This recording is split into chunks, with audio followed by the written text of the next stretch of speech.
Welcome to Her True Story, a podcast about real women, real struggles, and real transformations.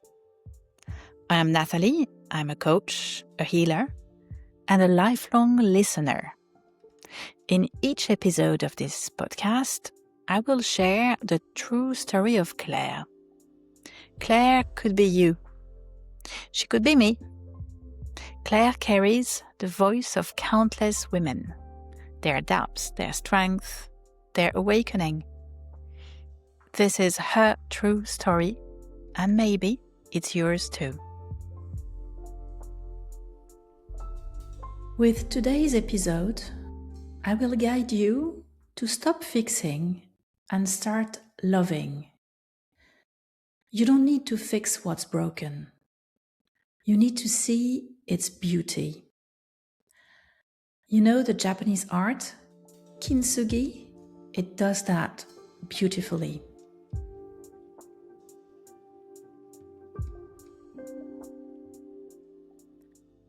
I am often struck by how many women I coach struggle to connect with their children, particularly with their daughters. I've heard many sentences like, "I don't like who she is. I don't recognize her anymore." These words are never said lightly. They carry heartbreak, confusion, and a deep sense of failure for mothers who so much want to bond, to protect, to love, and who suddenly feel disconnected. Maybe you've felt this too, that moment when disappointment creeps in, when judgment replaces curiosity, and when love turns into an urge to fix, to correct, or to protect.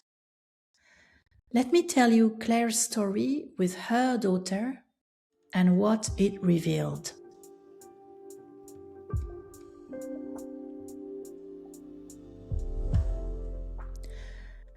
Claire had shared many times how worried she was about her teenage daughter. Poor sleep, disordered eating, struggles at school, few close friends. Most of her time was spent locked in her room, cut off from the rest of the family. "I'm really worried about her," Claire confessed. "I feel like she's wasting her teenage years. She doesn't enjoy life like other kids, and I'm afraid that she won't pass her exams. She doesn't work as hard as she should."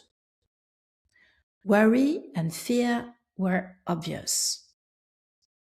But as she kept talking, something else emerged. "To be honest, I don't like what she has become. It really gets on my nerves. She has no sense of effort. I give her advice to go to bed earlier, no screens at night, exercise, morning routines. And I can see that she lies to me. She pretends she follows my advice, but she doesn't. And that really makes me feel angry." Then she added, almost apologetically, "I'm a very active woman, always moving, always doing something. I work hard, I exercise, I make time for my friends and for my family. I don't see myself in her at all." Worry, fear, anger, and on top of that, confusion and disconnection. I gently shifted the conversation.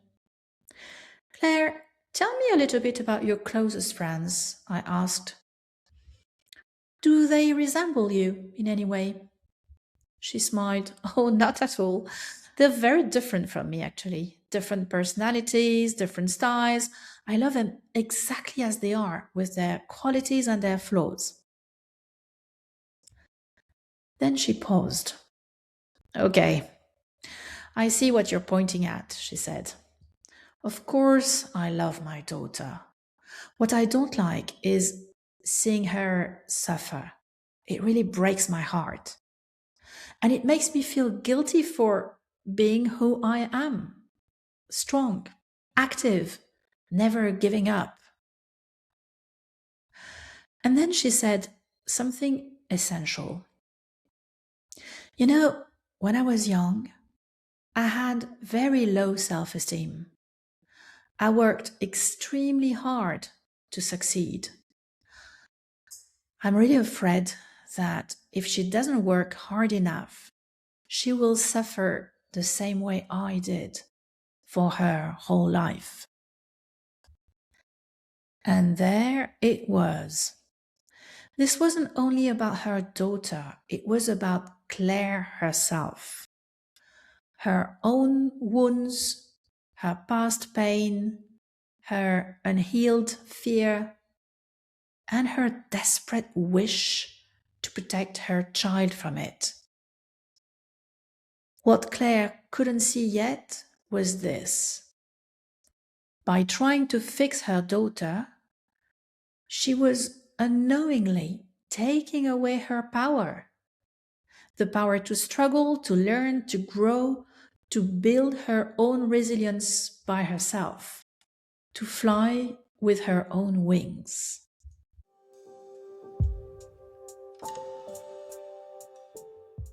How often do we fall into this trap? In parenting, in relationships, in business.